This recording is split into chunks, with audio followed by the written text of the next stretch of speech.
waxaanu joognaa magaalada Dooxa ee caasimadda dalka Qatar halkaasi oo saad la wada socotaanba ay ku nool yihiin bulsho Soomaali ah oo tiro badan. haddaba goobaha ay bulshada Soomaalida ee dalkani Qatar ku nool ay isugu timaado waxaa ka mid ah maqaaxidan iga dambaysa oo lagu magacaabo Madcamu Hargeysa. waxay ka mid tahay goobaha sida weyn caanka uga ah dalkani Qatar gaar ahaan Soomaalida dhexdeeda iyada oo sida aad la wada socotaanba ay Soomaalidu aad u jeceshahay hilib geel iyo cuntooyinka kala duwan ay caanka ku tahay. waana mid ka mid ah maqaaxiyaha ay Soomaalidu waayadii hore ka furatay dalkani Qatar. waxaana xusid mudan in taariikhda ay maqaaxidan furan tahay ay ku dhowdahay ilaa 50 sano. haddaba taariikhda maqaaxidan lagu magacaabo Hargeysa oo aad caan uga dhaxa bulshada Soomaalida ee dalkani Qatar ku nool ayaanu isku dayi doonaa bal inaanu idiin soo gudbino si aanu wax badan uga ogaano annagoo gudaha u geli doona isla mar ahaantaana idiin soo bandhigi doona taariikhda faca weyn ee ku dugan maqaaxidani lagu magacaabo Hargeysa oo ka mid ah maqaaxiyihii ugu horreeyay haddaanay ahaynba tii ugu horreysay ee ay Soomaalidu ka furtaan dalkani Qatar.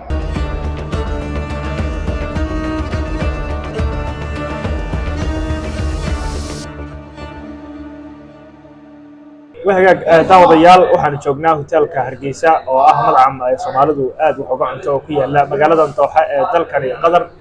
maamulka hotelka ayaan hadda doonaynaa bal inaanu wax badan ka weydiino taariikhda ku saabsan hotelkan Hargeysa oo isagu ka mid ah hoteelada ama goobaha ugu caansan ee laga cunteeyo ay Soomaaliduna isugu timaado. Xamse Daawud wuxuu ka mid yahay maamulka hotelka. xamse soo dhawow waxaanu joognaa Madcamu Hargeysa oo ku yaala magaalada Dooxa ee dalkani Qatar. goorma ayaa madcamkan amaba maqaaxidan la aasaasay?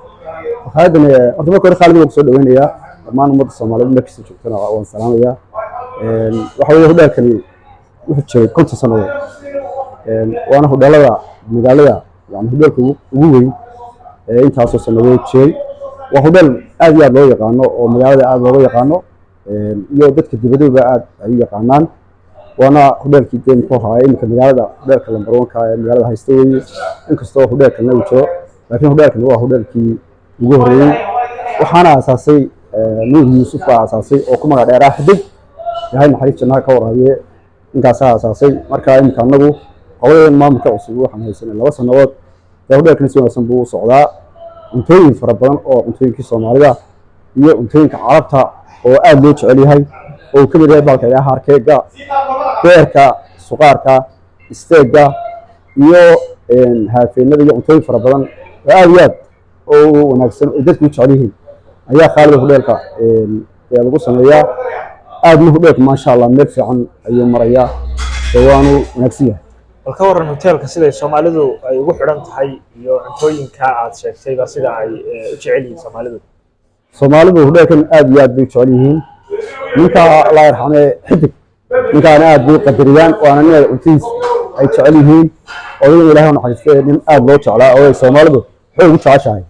ayuu ahaa. marka hotelkan si fiican bay Soomaalidu ugu xidhan tahay. anana waan soo dhaweynaa shaqaalna waa shaqaale u jaban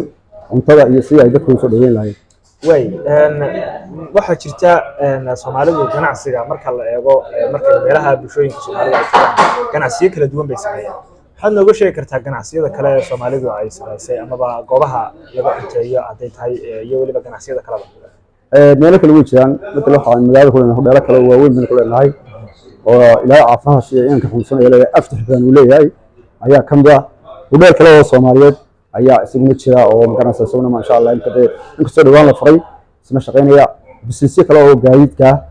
ay Soomaalidu leedahay. marka ganacsiga Soomaalidu adigu waa madax oo wanaagsan maray. وهيك أدي أضمن استحمسي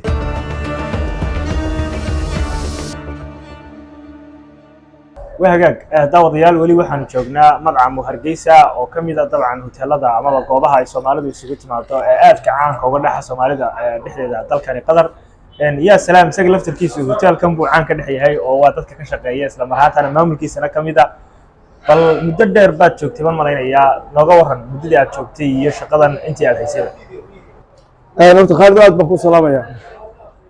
telefishinadu baan ka arki jiray inaad tahay Yuriye Rocaana marka maanta in isugu nimid magaalada Dooxa waa mahad Ilaahay. aad baad mahadsantahay. niyow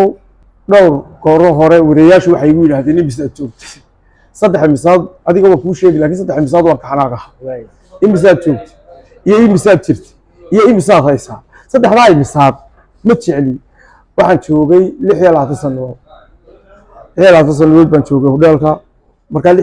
labaatankaas sanaba waan ka shaqaynahay oo 16 sano 79 bishii 7 waxaan soo galay 79 bishii 7 toddobadeedii baan soo galay Dooxa waxyaabo badan way nala kulmeen waa wax laga geeyo ma hoodeen marka alxamdulillah halkii baan ku qasaynaa waa shaqaynaynaa ma sha Allah wadarta hudheelku waa hudheelka weyn magaalada Dooxa waxa weeyaan waxaan filayaa intii anigu aan joogay hudheelo badan way nagu soo mareen oo way ka furnaay laakiin maanta waa maqaaxida qudheeyay magaalada leedahay marka adigu Dooxa ma dhowr 9 kiiba tansiyeed aan dhowr 9 kiiba waxyaabihii kuugu la yaabka badnaa inta hoteelka joogtay ama waa Dooxa joogtay way farabadan yihiin waxyaabihii kuugu la yaabka badnaa way farabadan yihiin beri baa waxa dhacday waxaad igu tiri waxyaabihii kuugu la yaabka wuxuu iga soo bilaabmay diyaaradda marka soo raacay ay qofka hadaan iskuul hore soo gelino carabiga waxoogaa aan wax ka garanayn la yaabkiisu wuu badanaya markaa soo anbabaxay waxaad igu tiri la yaabkan kala hadlaya markaa soo anbabaxay diyaaradda inta loola jiray baa soo raacay inta dib looma raacinba ana ugu dambeeyay markaa soo raacay baa waxa hooyaday igu tiri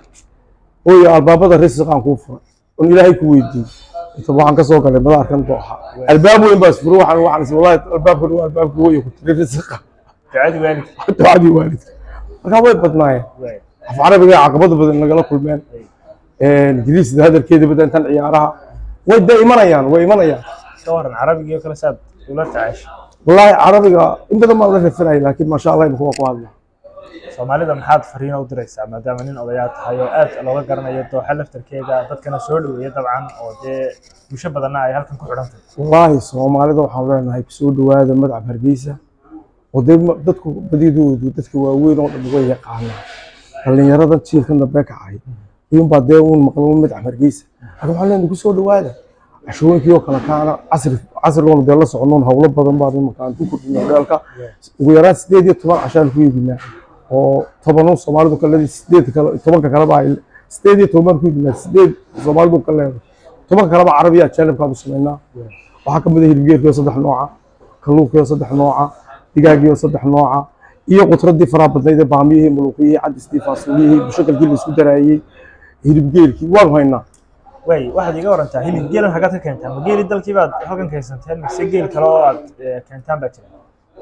maya hilibgeelka dee magaalada waxa keentay oo keento waa shirkad baa keena laakiin geelan aan meesha ku qalnaa anagu meel waxaan tagnaa macayda reeraban ka soo iibinaa waa geelii Soomaaliya laga keenay weeyaan oo Cumaan soo maray ayaan ku qalnaa meesha ku iibinaa marka geeli Soomaaliya Cumaan intii soo qaadatay gadar keentay ayay gadar keentay marka geelaas aan ku iibinaa marka geelashu way badan yihiin geel dad waxa waa jira geel Sacuudiga ka soo galay waa jira marka qofka la kulannaan iibinaa laakiin waxaan soo qaadnaa geelii Soomaaliya ka yimid Cumaan buu soo maraa marka kaasaan firinaa aad iyo aad baa maastii salaam aad iyo aad baa ku magacaaga dhameystiranay igu celi Cabdi Maxamed Aw Nuur baa leeyahay laakiin dadku waxay yaqaanaan Cabdi ya salaam muxuu kugu baxay ya salaam suwaad baan u tiri suwaad waxa bay ugu baxday waan tiri dabeeto nimcaya sima noo tiri waxay tiri yaa naga yar qosli kara marka riwaayad baan iyada ku meheriyay nimcaya sima baan salaamaya nimcaya sima maqlaysaa aad baan salaamaya marka aniga nin Abdullah leeyahay Facebook ka iyo waxaan ahay ninka xasi guurdoon leeyahay marka habeenkaas ii baxday ya salaam marka riwaayadaas igu baxday marka saas magacaas ku baxay saas igu baxay aad baan salaamaya wassalaamu alaykum wa rahmatullahi بركة صباح بربراوي ويا وبربراوي كيل المحاجري بربرا لك هنا كيرن وكي بربرا عمان طوحة في صومال تهريب تبع تهريبا ما مقش كيل بس ويسجل تهريبا ويا وسدي سوسة